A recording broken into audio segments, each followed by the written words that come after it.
Bonjour à toutes et tous, je vous retrouve aujourd'hui donc pour le nouveau chapitre du cycle Hammer avec donc le 49e film et sans doute l'avant-dernier que je vous présente. J'avais dit que j'arrêterais au numéro 50, peut-être je ferai une deuxième partie en tout cas. Celui-ci serait euh, l'avant-dernier avant le prochain dont je vous parlerai avec un invité donc en live. On va le faire pour une fois en live. Donc le prochain film, le 50e, donc ce sera Dracula 73. Ce n'est pas mon préféré des Dracula avec Christopher Lee, mais en tout cas c'est un bon Dracula. Et je tenais à revenir dessus parce qu'il y a une actrice aussi, une de mes actrices préférées, en la personne de Caroline Munro. Alors, aujourd'hui je vais vous parler d'un film qui concerne une légende qui a été abordée quand même 5 fois, si je me souviens bien, pour le studio britannique Hammer. Et donc c'est la momie. Alors, je baisse un peu la musique. Je vais tout de suite vous afficher donc les images. Comme ça, vous aurez donc... Hop. Voilà, le retour donc des images de ce film. Donc moi, j'affectionne. C'est pas mon préféré vraiment autour de la momie. C'est vraiment le premier de Terence Fisher, La malédiction des pharaons avec Peter Cushing et Christopher Lee, que je trouve vraiment excellent, en tout cas parfait en tout point. Alors c'est une histoire classique de momie, c'est pas comme je dis donc un des films majeurs autour de la momie, mais le film est efficace de par la réalisation de John Gilling. John Gilling est un réalisateur qui a officié quand même 4 fois donc pour le studio Hammer. Pour moi son meilleur film reste L'invasion des morts vivants. Voilà, et puis La femme reptile. Mais celui-ci, je le classe aussi comme un bon film de momie, de par simplement, je dirais, le côté technique, déjà, qui est vraiment magnifique. Il y a des couleurs superbes dans ce film. Encore une fois, la magnificence des décors, vraiment tout ce qui est soigné au niveau de la mise en scène. Donc moi, c'est plutôt visuel, vraiment, dans Les Griffes de la momie, sur lequel je dirais que j'ai un intérêt particulier à travers ce film qui, moi, en tout cas, me transporte et garde toujours cette magie, la magie Hammer. La magie Hammer, c'est savoir vous transporter dans des univers comme l'Égypte antique, avec en plus des décors qui sont reconstitués en studio, puisque bien souvent, donc, ils n'allaient pas, bien sûr, dans les pays pour tourner directement, je dirais, les films, mais ils arrivaient à reconstituer un minimum d'atmosphère et de semblant de vérité à travers je dirais le caractère design grâce aussi à des équipes techniques très performantes, très professionnelles, compétentes on va dire. Voilà, donc je vais baisser un peu la musique qui s'affole. Voilà.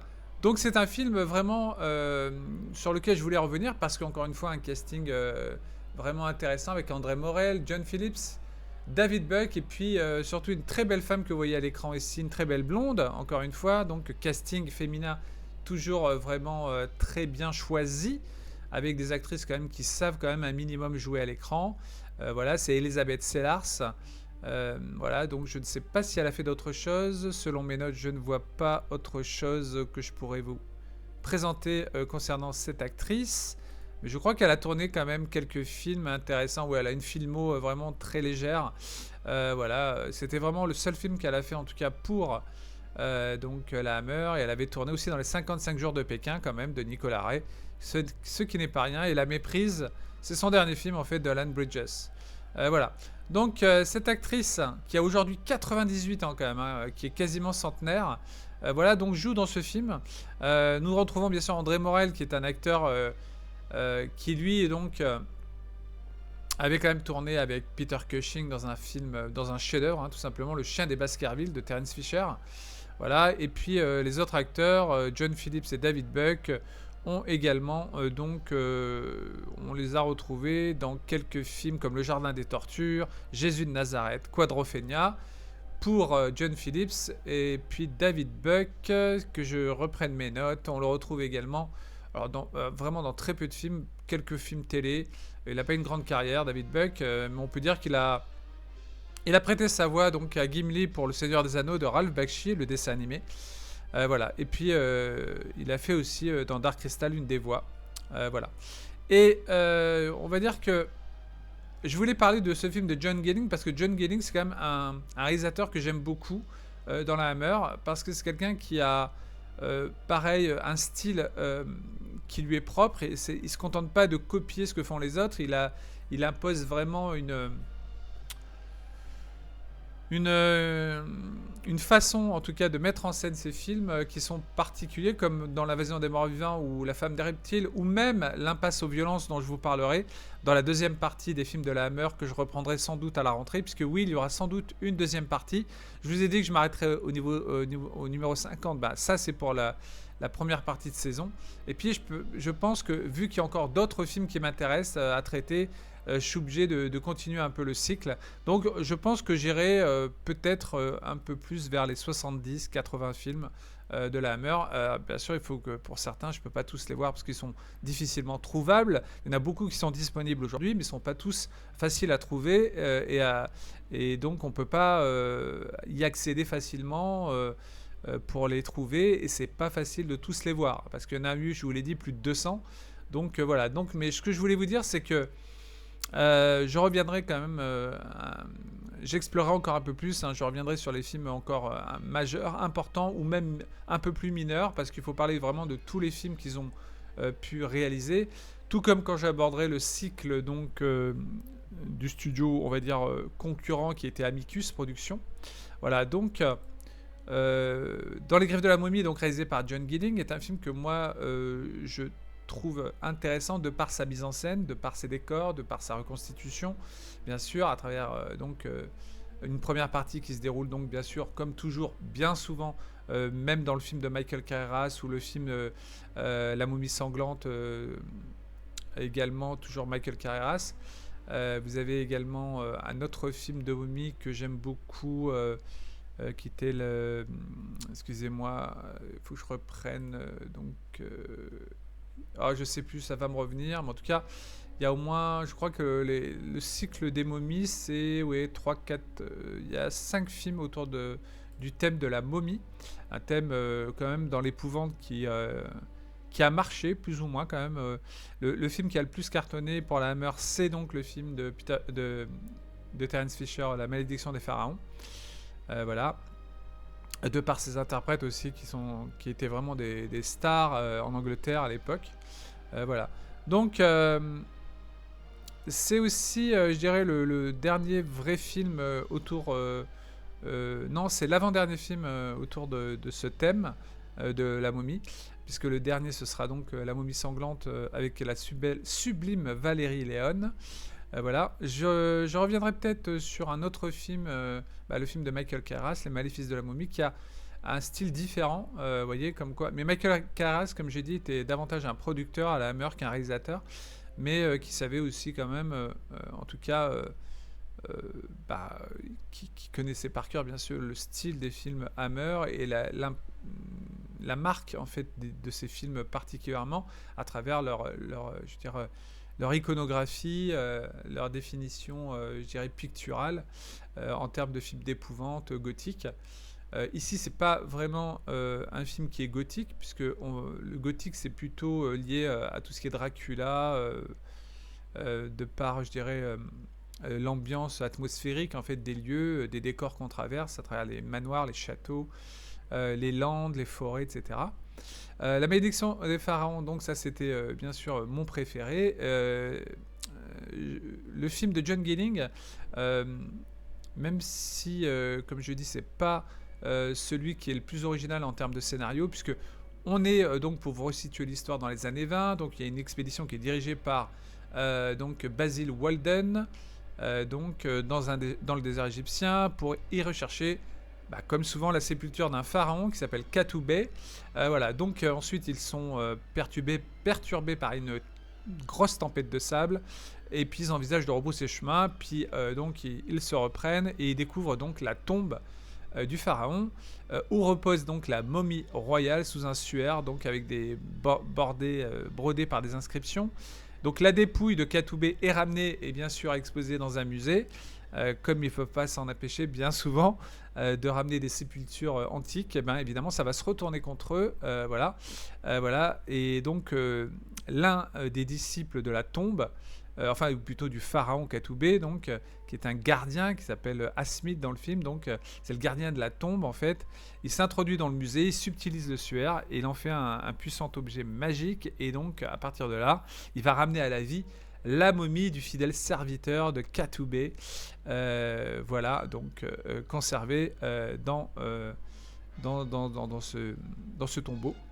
Voilà. Et donc le cadavre ambulant va donc venger le viol de la sépulture royale en commençant à assassiner tous ceux qui sont impliqués. Et là, donc on entre, je dirais, dans un film qui a une première partie un peu, on va dire, exotique, avec cette Égypte, avec un travail de reconstitution, comme j'ai dit, qui est limité par des moyens, parce que c'est une petite production Hammer, mais la magie Hammer, elle opère parce qu'avec peu de moyens, ils arrivaient vraiment à faire des trucs très très ouais, très respectueux quand même, de ce qu'est, je dirais, une tombe d'un pharaon, avec, vous voyez, quand même un minimum d'attention sur ce qu'on voit à l'écran, notamment les peintures murales égyptiennes, etc., avec les dieux égyptiens, etc.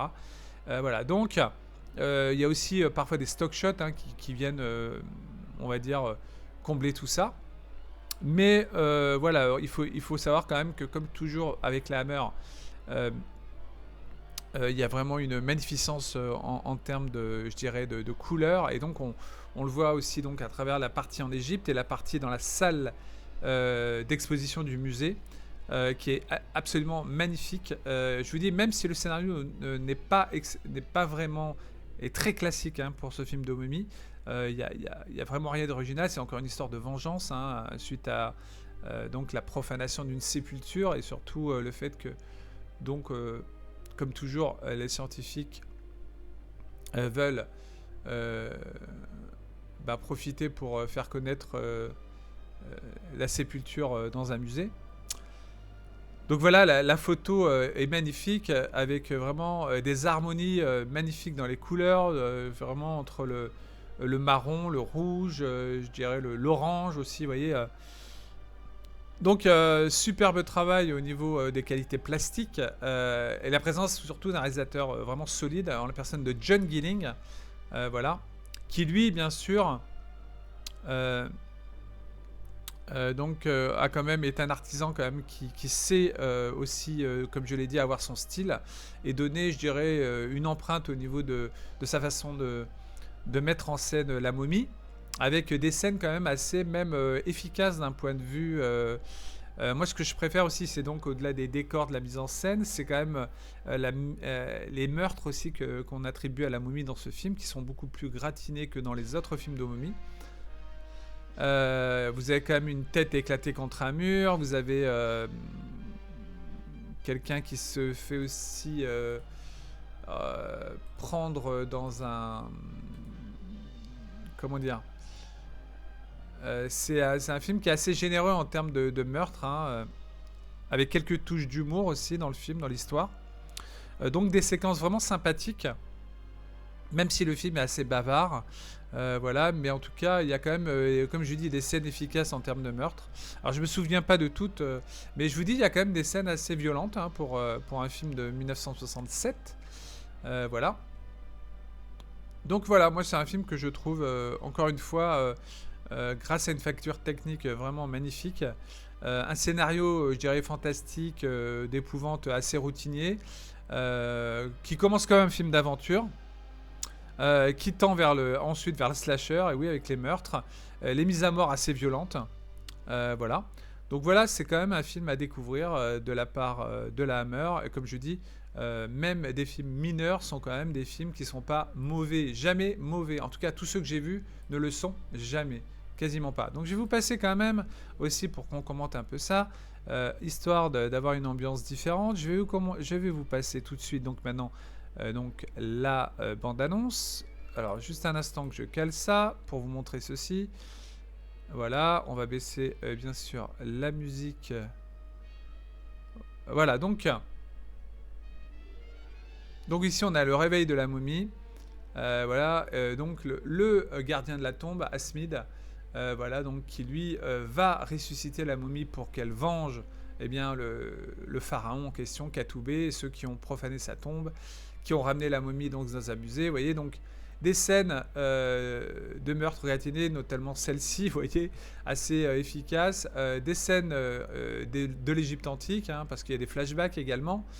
Voilà, donc c'est un film qui vraiment repose, comme je dis, toujours sur le plaisir, la magie, en tout cas que la Hammer avait, quel que soit le thème abordé dans leur thématique, avait cette science, je dirais, de faire vraiment, avec peu de moyens, vraiment quelque chose qui respire, en tout cas, je dirais, la qualité, aussi, que ce soit à travers, bien sûr, la direction d'acteurs, comme je le dis souvent, c'est important d'avoir quand même des bons acteurs, même si, voilà, donc ils avaient le savoir-faire surtout, c'est ça en fait, un savoir-faire indéniable, et c'est pour ça que je me régale à vous faire ce cycle Hammer, parce que plus je parle des films, quels que soient les genres que j'aborde avec la Hammer, c'est un régal à chaque fois de découvrir qu'ils étaient capables, pardon, de donner une facture à chaque fois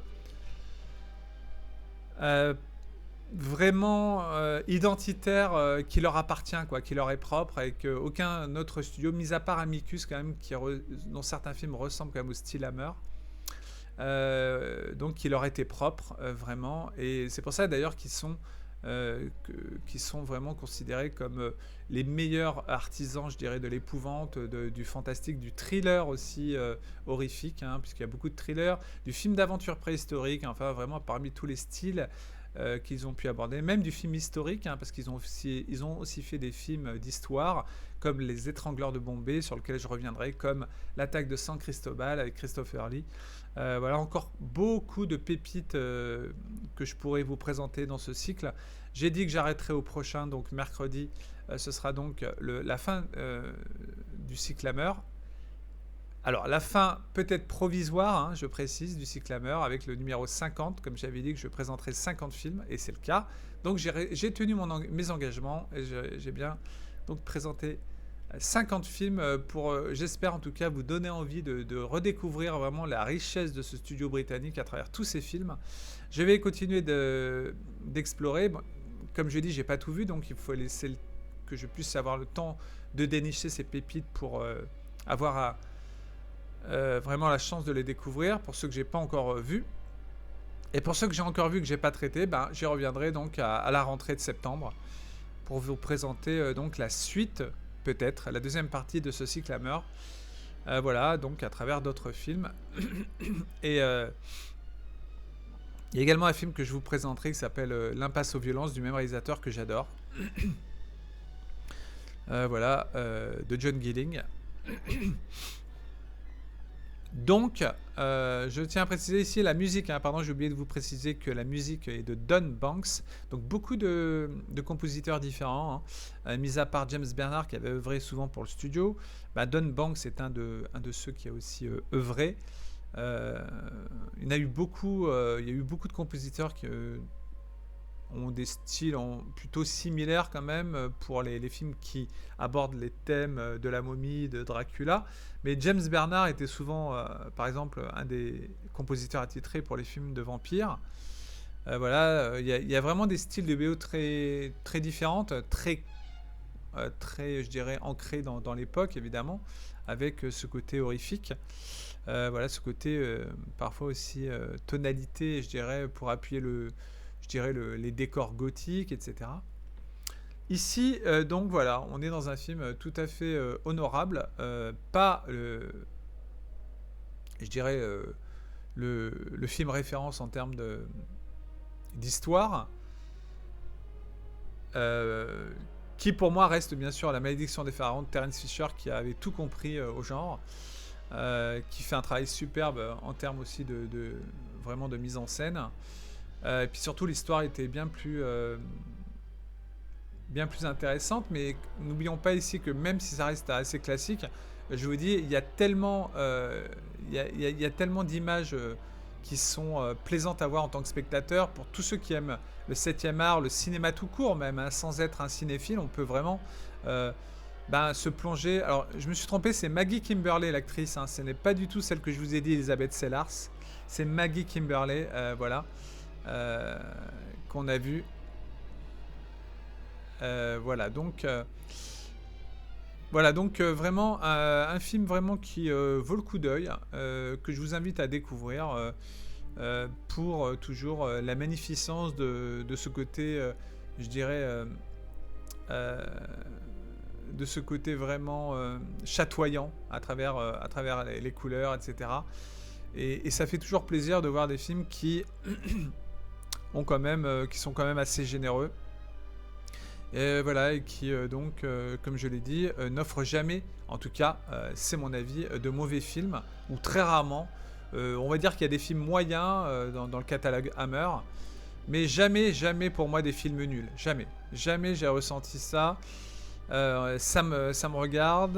Enfin, c'est mon avis, avant tout, c'est subjectif, mais comme je vous dis, parmi tous ceux que j'ai vus, déjà parmi les 50 que j'ai traités dans ce cycle, pour moi, il n'y en a aucun qui fait partie de films que je dirais nuls ou vraiment mauvais ou médiocres. Voilà.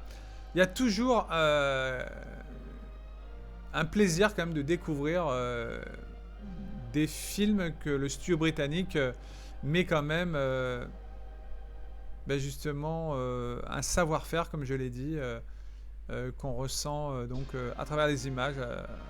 Voilà. Donc à l'écran, et bien sûr j'aurais rêvé de voir ces films en grand écran, en ce qui me concerne. Voilà, donc je vais vous laisser là-dessus pour donc vous dire qu'on se retrouve très bientôt donc pour un nouveau Retro Movies, et puis pour là ce soir donc une émission en live autour du voyage dans le temps dans le cinéma, avec une première partie sur Twitch et une deuxième partie sur la chaîne Attention ça tourne. Je vous invite à, si ce n'est déjà fait, à vous abonner à la chaîne, à découvrir les vidéos en amont pour vous faire une idée des vidéos traitées, hein. Et puis comme je traite souvent les années 60 à 90, moi je traite du cinéma à l'ancienne. Je peux parler aussi, d'ailleurs c'est une nouvelle rubrique que je fais à la rentrée, je parlerai aussi d'actualité cinéma, c'est quelque chose que j'ajouterai à la chaîne, pour parler aussi des films que je vois au cinéma, et qui sont bien sûr les films d'aujourd'hui. Mais vous verrez que je suis vraiment très difficile pour les films d'aujourd'hui, parce qu'il faut vraiment me surprendre pour que je sois justement dithyrambique sur tel ou tel film par rapport aux films des années, des décennies majeures du cinéma, comme donc les années 60 à 90, où vraiment ce sont vraiment mes décennies de cœur, en fait, à travers vraiment les chefs-d'œuvre ou même les très bons films qu'on a pu avoir. Voilà, je vous remercie de m'avoir écouté, je vous dis à très bientôt sur la chaîne, comme d'hab. Et puis voilà, donc la chaîne donc fera une pause à partir du 6 août. Dernier live officiel, c'est donc le vendredi 4 août, avec donc le Direct Retro Movies sur Elephant Man. Voilà. Donc découvrez Dans les griffes de la momie de John Gilling, sorti en 1967. Bon film à vous. Le film existe en DVD, en Blu-ray. Voilà, vous avez le choix. Merci de m'avoir écouté. N'hésitez pas à faire un tour donc sur les liens que vous trouverez en dessous, donc les liens qui vous permettent de rejoindre la chaîne, qui vous permettent d'aller voir le serveur Discord de la chaîne, ainsi que le blog que j'avais ouvert quand même il y a très longtemps, qui parle de cinéma, cinéma que j'affectionne évidemment, à travers des critiques voilà, manuscrites. Merci à tous, bon week-end, et à très bientôt sur Attention ça tourne. Passez une très très belle journée avec donc le cinéma de genre si vous pouvez, et donc bien sûr la Hammer Film. Bye bye, bye à tous, ciao.